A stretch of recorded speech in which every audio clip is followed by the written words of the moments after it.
쯤에 화제가 되었던 책이 한 권 있습니다. 마이클 샌델 교수의 정의란 무엇인가 라는 책인데요, 오늘 설교 제목과도 연결되는 책입니다. 이 책의 안에서 보면 트롤리 딜레마라는 단어가 나옵니다. 정의를 판단할 때 사람들이 흔들리는 기준에 대해서 명확하게 설명해 주는 딜레마인데요, 두 가지 상황에 대해서 한번 설명해 볼 테니까 여러분은 어떻게 결정하신지를 한번 생각해 보시기를 바랍니다. 첫 번째 상황입니다. 망가진 기차가 있습니다. 그 기차가 선로 위에 5명의 사람을 향해 달리고 있습니다. 다른 선로에는 1명의 사람이 있습니다. 여러분이 선로를 바꾸는 장치 앞에 있다라고 생각한다면, 만약 이 선로를 바꾸면 1명은 희생할 수 있지만 5명은 살릴 수 있습니다. 여러분 어떻게 하실 건가요? 이게 첫 번째고요. 두 번째 상황입니다. 비슷한 상황입니다. 망가진 기차가 5명을 향해 달려가고 있습니다. 그 여러분 옆에는 덩치가 큰 한 사람이 있습니다. 이 사람을 밀기만 하면 기차를 막고 5명을 살릴 수 있다고 합니다. 여러분은 어떻게 결정하시겠습니까? 실제로 이게 샌델 교수가 학생들에게 물었을 때 많은 사람들은 첫 번째 상황에서는 5명을 살리기 위해서 1명을 희생시킨다고 대답했습니다. 그런데 두 번째 상황에서는 대부분 이 사람을 밀지 않고 그냥 이 상황을 지켜보겠다라고 대답했다고 합니다. 샌델 교수는 이 차이를 공리주의와 의무론, 다시 말하면 결과를 중요시하느냐 아니면 도덕적 의무를 중시하느냐에 따라 오는 갈등, 그래서 트롤리 딜레마라고 불렀습니다. 트롤리가 기차거든요. 쉽게 말하면 정의는 사람과 상황에 따라서 달라질 수밖에 없다라는 것입니다. 그래서 때로는 내가 볼 때는 정의지만 다른 사람이 볼 때는 이것이 정의가 아닐 수 있다라는 거죠. 그래서 우리가 사는 이 사회에서는 이 간극을 좁히기 위해서 다양한 방법들을 씁니다. 공리주의, 다수결, 선착순, 과거의 경험, 사회적 규범, 이러한 자기들만의 기준을 만들어서 하나의 정의를 만들어냅니다. 하지만 여러분도 알다시피 이러한 정의는 언제나 불완전할 수밖에 없다라는 것입니다. 성경에서는 정의와 공의를 어떻게 평가할까요? 성경에서 정의로 번역된 미시파트는 정당한 법률적 행위, 공정한 판결, 질서 있는 통치를 의미합니다. 이런 정의는 율법에서 잘 드러날 수 있는데요, 사회적 약자나 고아, 과부, 나그네를 보호하는 데 사용된 단어이기도 합니다. 공의로 번역된 짜데카라는 단어는요, 하나님과의 올바른 관계에서 비롯되는 공정성, 진실함을 의미합니다. 그래서 하나님과의 관계가 바로 세워질 때 사람과의 관계에서도 옳은 행동을 할 수 있는 기준이 되는, 원천이 되는 것이 바로 이 공의라고 합니다. 팀 켈러는 자신의 저서 정의란 무엇인가에서 정의와 공의에 대해서 이렇게 설명합니다. 제가 좀 적어봤는데요, 한번 쭉 눈으로 보시면 좋겠습니다. 미시파트는 교정정의로서 잘못을 저지른 이에게는 벌을 내리고 부당한 대우를 받은 희생자는 보살펴주는 것을 의미한다. 반면 짜데카는 기초정의로서 이것이 세상에 가득하면 교정정의는 쓸모가 없어진다. 따라서 기본적으로 하나님과 관계를 바로 맺는 데서 출발하는 게 짜데카이지만 그 열매로 얻는 의로운 삶을 처음부터 끝까지 사회적일 수밖에 없다라고 말합니다. 잘 모르시겠죠? 저 이거 한 수십 번을 읽었는데 결국 그 책 전체에서 나오는 내용을 요약해보면 이런 내용입니다. 하나님과의 올바른 관계를 맺는 것이 공의의 시작이다. 그리고 그 관계에서 흘러나온 의로운 삶은 반드시 사회적 영역, 즉 내가 속한 공동체로 흘러나가야만 한다는 것입니다. 흘러나가지 않으면 안 된다라는 의미겠죠. 오늘 본문으로 읽은 아모스서는 북이스라엘 여로보암 2세가 통치하던 시대입니다. 당시 북이스라엘은 굉장히 부흥하는 시기였습니다. 경제적으로도 군사적으로도 안정되고 번영의 시기를 보냈습니다. 이스라엘은 이렇게 생각했습니다. 하나님께서 자신들의 대적을 물리쳐 주셨다. 풍요롭고 평안하게 사는 것을 정의라고 생각했습니다. 그리고 그 정의는 하나님께서 세워주셨다라고 생각했습니다. 그래서 우리가 이렇게 편안한 삶을 사는 것은 하나님이 드디어 이방에 심판하시고 우리를 보호해 주시는 것이구나 라고 생각했다라는 거죠. 그래서 아모스 1장 1장에서 2장을 보면 이방 나라에 대한 심판이 선포됐을 때 이스라엘은 드디어 우리나라의 정의가 실현되는 것이구나 라고 생각했을 것입니다. 하지만 하나님이 보시는 정의와 이스라엘이 외친 정의가 완전히 다른 것이 아모스서에서 2장 후반부부터 쭉 나오는데요. 오늘 특별히 5장 7절 말씀을 한번 읽어보도록 하겠습니다. 하나님이 이스라엘을 이렇게 평가하십니다. 같이 한번 읽겠습니다. 시작. 정의를 쓴 쑥으로 바꾸며 공의를 땅에 던지는 자들아. 쓴 쑥은 원어로적인 의미로 보면 저주받은 독초, 그리고 고통, 비탄을 상징합니다. 하나님께서 자신의 백성들을 통치하기 위해서 세우셨던 율법과 질서를 이스라엘은 자기 유익을 위해 쓴 맛, 좀 더 심하게 표현하면 독초처럼 만들어 버렸다라는 것입니다. 왜 이런 일이 일어났을까요? 바로 하나님과의 관계가 무너졌기 때문입니다. 그들은 하나님과의 관계, 하나님께서 세우신 정의보다 자기들의 이익을 우선해 두었던 것이죠. 5장 12절 말씀 함께 읽겠습니다. 같이 읽겠습니다. 시작. 너희의 허물이 많고 죄악이 무거움을 내가 아노라. 너희는 의인을 학대하며 뇌물을 받고 성문에서 가난한 자를 억울하게 하는 자로다.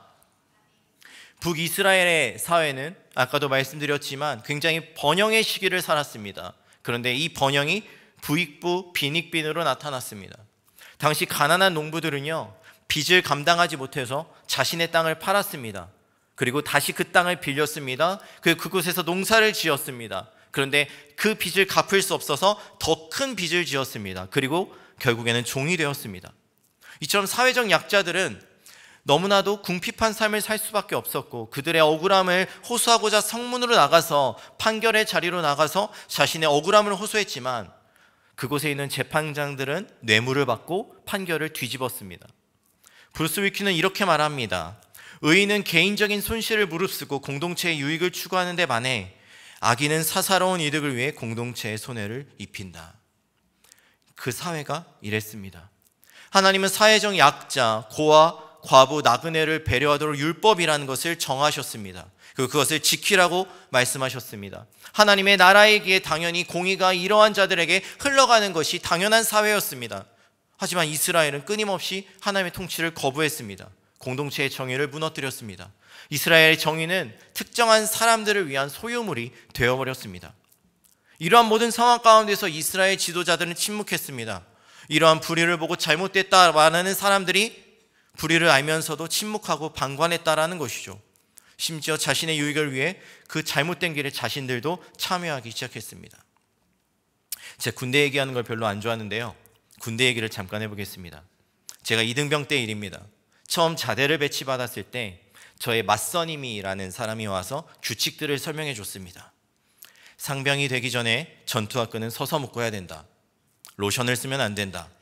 비누 하나로 몸과 빨래도 다 해라. 밥은 5분 내로 먹어야 된다. 고참이 TV를 볼 때 눈은 감아야 한다. 새벽 근무는 너네가 알아서 눈치 있게 바꿔라.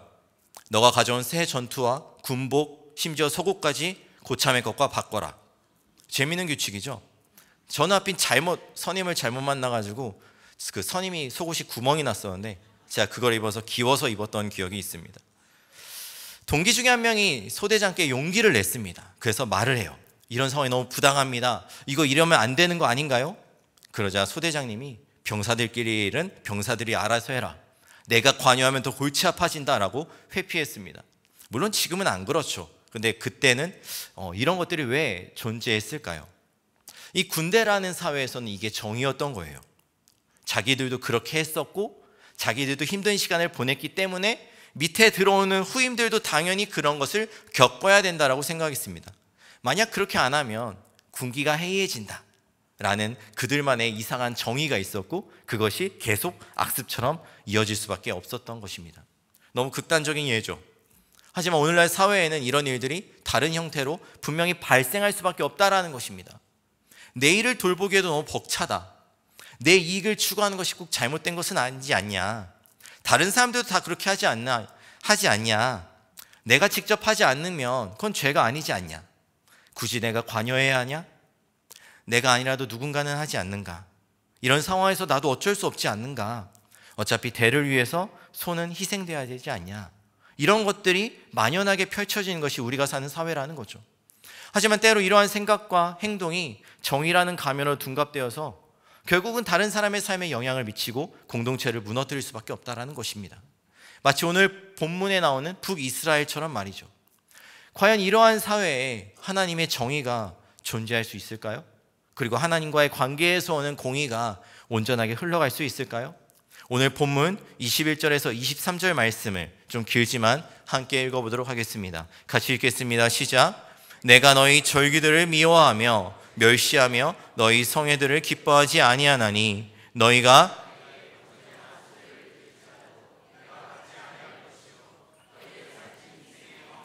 내가 돌아보지 아니하리라. 내 노랫소리를 내 앞에서 그칠지어다. 네 비파소리도 내가 듣지 아니하리라. 북이스라엘은 경건의 모습을 유지하고 있었습니다. 때에 맞춰서 절기도 드렸고요, 각종 제사도 챙겨서 드렸고, 좋은 제물도 드렸고, 좋은 악기로 하나님을 찬양했습니다. 그들은 생각했을 겁니다. 이렇게 예배했으니 괜찮지 않냐? 하나님이 정해주신 대로 빠지지 않고 다 했다. 내가 더 많이 드렸으니, 더 좋은 것을 드렸으니 하나님도 기뻐하지 않겠냐? 라면서 그들의 종교 행위를 스스로 옳게 여겼다라는 것이죠. 하지만 하나님은 그들의 종교적 행위를 향해 이렇게 말씀하십니다. 21절에서 23절에 이렇게 단어들이 나오는데요, 미워한다, 멸시한다, 기뻐하지 않는다, 받지 않는다, 돌아보지 않겠다, 듣지 않겠다 라며 거절하셨습니다. 왜냐하면 그들은 여전히 우상과 하나님을 함께 섬기고 있었기 때문입니다. 그들의 종교적 행위에는 중심이 있지 않고 형식만 남아버렸기 때문입니다. 하나님을 영화롭게 하기보다는 그들은 자신들의 영화를 위해서 힘썼고, 그들의 삶에 하나님의 통치는 전혀 남아있지 않았습니다. 그리고 그들은 그들의 삶의 주인이 되어서 살아가고 있었습니다. 크리스토퍼 라이트는 이렇게 말합니다. 성경의 정의는 관계적이다. 하나님과의 관계가 바르게 세워질 때 사람 사이의 관계와 사회 질서 속에서도 정의가 드러난다. 바꿔 말하면 사람 사이의 관계와 질서 속에서 공의가 보이지 않는다는 것은 하나님과의 관계가 무너졌다라는 것입니다. 그들의 삶은 철저히 자기중심적이었고 그들의 예배 또한 철저히 자기중심적 예배였습니다. 정의와 공의가 무너진 북이스라엘이었습니다. 하나님은 그들을 향해 이렇게 말씀하셨습니다. 아모스 5장 18절 말씀을 함께 읽겠습니다. 시작. 화 있을진저 여호와의 날을 사모하는 자여, 너희가 어찌하여 여호와의 날을 사모하느냐? 그날은 어둠이요 빛이 아니라. 여호와의 날이라는 단어가 선지서에서는 굉장히 중요한 단어입니다. 이스라엘에 있어서 여호와의 날은 그들의 원수인 이방 사람들을 멸하시고 자기들에게 구원을 주는 날로 생각했기 때문입니다. 그래서 이스라엘 사람들은 그날이 오기만을 소망했습니다. 이스라엘 백성들은 이방인들의 불의를 보았습니다. 하지만 자기들 안에 있는 불의를 보지 않았습니다. 그들 사회에 그들 예배에 이미 만연한 불의는 보지 못한 채 하나님의 백성들이라는 자신들의 의로움만 가득 남아버렸습니다. 아모스는 자기들이 만들어 놓은 정의로 가득 찬 이 이스라엘들에게 여호와의 날은 구원의 날이 아니라 심판의 날이고, 하나님의 정의와 공의를 버린 그들 또한 이 심판을 피할 수 없다고 선언했던 것입니다. 이러한 심판의 메시지를 들은 이스라엘 백성들은 당황했을 겁니다. 자기들이 믿는 하나님은 그런 하나님이 아니거든요. 그들이 믿는 신앙은 그런 신앙이 아니었거든요. 하나님은 지금까지 자신의 백성들을 지켜주셨기 때문에, 광야에서 이끌어내셨기 때문에, 새 땅을 주셨기 때문에 하나님은 백성들은 끝까지 지켜주시는 분이어야만 했습니다. 그것이 정의라고 생각했습니다. 하지만 하나님은 그것을 그들의 정의이지 나의 정의가 아니다라고 말씀하셨습니다. 사랑하는 성도 여러분, 우리는 누구나 하나님의 정의와 공의가 이 땅 가운데 펼쳐지기를 소망하며 살아갑니다. 하지만 때로 그 정의와 공의가 하나님의 기준이 아니라 내 기준일 때가 있다는 것이죠. 마치 트롤리 딜레마처럼 다수의 유익을 위해 소수가 희생되어야 된다는 그 공리주의적 사고가 정의라고 생각하고 있지는 않으신가요? 남들이 하니까 어쩔 수 없었어. 이 상황에서는 이렇게밖에 할 수 없었어. 혹시 방관하거나 혹은 애써 무시하거나 이것 또한 하나님의 뜻이고 하나님이 하시고 하나님이 이해하실 거야 라면서 스스로 합리화하고 계시진 않은가요? 혹시 내가 원하는 대로, 기도한 대로 모든 일이 잘 풀리는 것이 정의라고 생각하고 계시지는 않나요? 혹은 여러분의 유익을 위해 누군가의 희생을 강요하며 나의 유익만을 앞세우고 다른 사람들을 판단하고 정죄하며 내가 속한 집단의 유익만을 구하고 있지는 않으신가요? 이러한 모든 것들 가운데 하나님의 은혜가 없다면, 혹은 이로 인해서 공동체가 무너지고 있다면, 누군가가 소외되고 피해를 입고 힘들어하고 있다면 이것은 철저하게 내가 세운 정의라는 것입니다. 우리는 하나님의 공의 앞에 우리의 정의는 언제나 불의하다는 것을 깨닫습니다. 우리의 의는 결코 내세우거나 자랑할 수 없는 존재임을 우리는 항상 기억해야 합니다. 하나님은 우리의 연약함을 아시는 분입니다. 그래서 우리의 불완전한 정의 대신 하나님의 정의를 세우기를 원하십니다. 아모스서 9장 11절 말씀 함께 읽겠습니다. 같이 읽겠습니다. 시작. 무너진 장막을 일으키고 그것들의 틈을 막으며 그 허물어진 것을 일으켜서 옛적과 같이 세우시고. 아멘. 하나님은 여호와의 날 이스라엘을 반드시 심판하시겠다 말씀하십니다. 하지만 너무나도 감사하게 또 그니 친히 무너진 장막을 다시 일으켜 회복시키겠다고 말씀하셨습니다. 14절에서는 내가 그들을 돌이키겠다, 15절에서는 내가 다시 심으시겠다라고 약속하셨습니다. 이 말씀을 통해 우리는 무엇을 볼 수 있죠? 무너진 정의와 공의의 회복의 주체는 내가 아니라 여호와 하나님이라는 것입니다. 하나님은 무너진 나라에, 무너진 장막에 새 생명을 주시고 다시 세우겠다고 약속하셨습니다. 이 말씀이 어떻게 성취되었을까요? 사도행전 15장 16절 17절 말씀을 함께 읽겠습니다. 같이 읽겠습니다. 시작. 이후에 내가 돌아와서 다윗의 무너진 장막을 다시 지으며 또 그 허물어진 것을 다시 지어 일으키리니 이는 그 남은 사람들과 내 이름으로 일컬음을 받는 모든 이방인들이 주를 찾게 하려 함이라 하셨으니. 야고보가 아모스 9장 11절을 인용하면서 사도행전 15장에서 말했던 이야기입니다. 다윗의 무너진 장막을 다시 회복시키실 분은 오늘 말씀에서 누구라고 하고 계시죠? 예수 그리스도라고 말씀하십니다. 사랑하는 성도 여러분, 예수님은 이 땅에 하나님의 정의와 공의를 세우기 위해 오셨습니다. 이스라엘 사람들이 과거 여호와의 날을 구원의 날로 착각했듯이 당시 유대인들은 예수 그리스도를 정치적 메시아로 생각했습니다. 하지만 하나님 그것이 불완전하고 의시적인 그들만의 의라고 말씀하셨습니다. 예수님은 그렇게 오신 분이 아닙니다. 예수님은 하나님의 완전하신 공의와 정의를 세우기 위해 이 땅에 오신 분입니다. 하나님은 이 땅에 오셔서 그들이 원하고 바라고 누려왔던 그들만의 정의를 오히려 무너뜨렸습니다. 그래서 병든 자를 고치셨고 죄인들을 품으셨고 소외된 자와 가난한 자와 약자들을 찾아가셨습니다. 이스라엘이 철저하게 배제했던 그런 사람들을 찾아가셔서 심지어 이방인들까지 하나님의 사랑과 공의가 흘러가게 하셨습니다. 이것이 하나님이 원하시는 정의입니다. 로마서 3장 26절은 이렇게 말하고 있습니다. 같이 읽겠습니다. 곧 이때에 자기의 의로우심을 나타내사 자기도 의로우시며 또한 예수 믿는 자를 의롭다 하려 하심이라. 아멘. 아담과 하와, 노아, 그리고 이스라엘의 멸망을 통해서 우리는 죄인은 반드시 심판받아야 하는 것을 우리는 보았습니다. 하지만 동시에 예수님을 통해 세워진 의는 비록 온전한 삶을 사셨지만 불완전한 삶을 사는 우리가 받아야 되는 저주를 대신 받음으로써 우리에게 그 의가 전가되었습니다. 이로 인해서 우리는 하나님과의 관계, 다시 말하면 공의가 우리에게까지 흘러나올 수 있게 되었고 우리는 구원의 은혜를 누리게 되었다는 것입니다. 그래서 아모스는 정의와 공의를 선포했고 그 이야기는 결국 십자가를 향해 나아갈 수밖에 없다는 것을 우리는 말씀을 통해 보고 있습니다. 십자가는 하나님의 공의가 죄를 심판한 자리임과 동시에 하나님의 정의가 죄인을 의롭다 하신 자리라는 것입니다. 하나님은 예수 그리스도를 통해 세우신 공의를 통하여서 자신의 나라와 백성을 통치하실 것입니다. 그리고 그 나라는 모든 사람에게 소외되지 않고 마르지 않고 흘러가게 될 것입니다. 본문 24절 말씀 함께 읽겠습니다. 같이 읽습니다. 시작. 같이 흐르게 할지어다. 가뭄이 찾았던 이스라엘에게 마르지 않는 강은 마치 생명과도 같았습니다.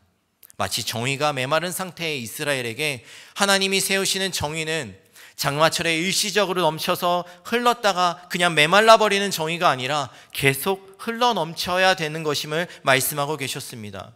왜냐하면 정의는 우리로 인해서 만들어지는 것이 아니라 하나님이 세우시는 것이고 그리고 그것은 그리스도 안에서 흘러나와야 되는 것이기 때문입니다. 사랑하는 성도 여러분, 오늘날 우리는 하나님의 정의와 공의를 구현하며 살겠다라고 고백합니다. 하지만 우리는 연약하기에 끊임없이 또 다른 기준, 또 다른 경험, 또 다른 감정으로 나만의 정의를 세우며 이 땅을 살아갈 것입니다. 우리는 그럴 수밖에 없는 존재잖아요. 하지만 그리스도가 없는 정의는 결국 또 다른 불의가 되어서 분열과 갈등을 일으킬 수밖에 없습니다. 그래서 하나님은 그 무너진 세상의 공의와 정의를 실패한 왕이 아니라 영원한 왕 예수 그리스도를 통해서 세우셨습니다. 그리고 그것을 우리에게 흘려보내 주셨습니다. 그분을 통해서 세워지는 그 나라는 정죄와 비난, 분열이 아니라 소외되고 가난한 자들에게 들려지는 그런 복음이 있는 곳, 평화의 샬롬이 흘러넘치는 곳이 될 것이라 확신합니다. 예수 그리스도는 십자가에서 피 흘리심으로 자신의 정의를 물같이 공의를 강같이 흘려보냈습니다. 우리는 이 은혜로 말미암아 이 땅을 살아가는 존재임을 잊어서는 안 될 것입니다.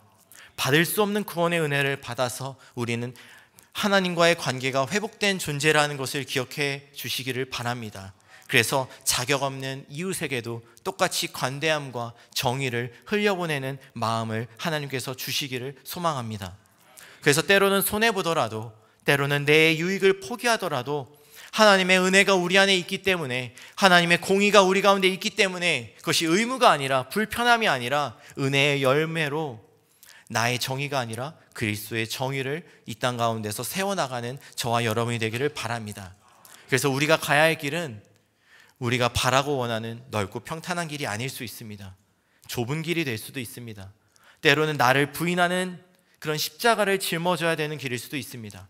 하지만 그것을 해로 여기는 것이 아니라 기쁨으로 여길 수 있는 것은 그리스도가 먼저 나를 위해서 그 길을 걸어가셨기 때문입니다.